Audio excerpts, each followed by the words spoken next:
Hello everyone, today we are going to see a simple basic program to find whether a number is odd or even. So this is the program.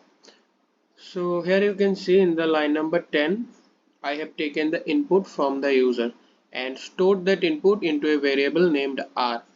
Alright, in the line number 20, I am actually checking what is the remainder of n divided by 2. What is the remainder we get when we divide n by 2?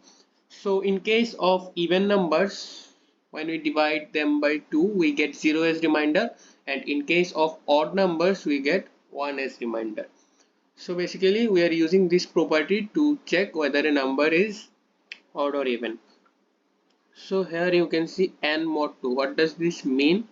Actually this means, this mod function means uh, it's gonna find out the value of remainder when n is divided by 2, and the value of the remainder is gonna store into a variable called r, correct. And in line number 30 I have written a conditional statement if.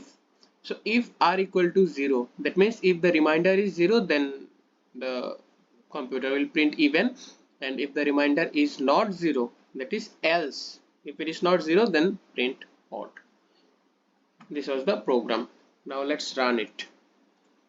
See, the screen is asking for enter your number, so I am entering 135. See, it's odd. Again 64. See, it's even. So our program is working fine.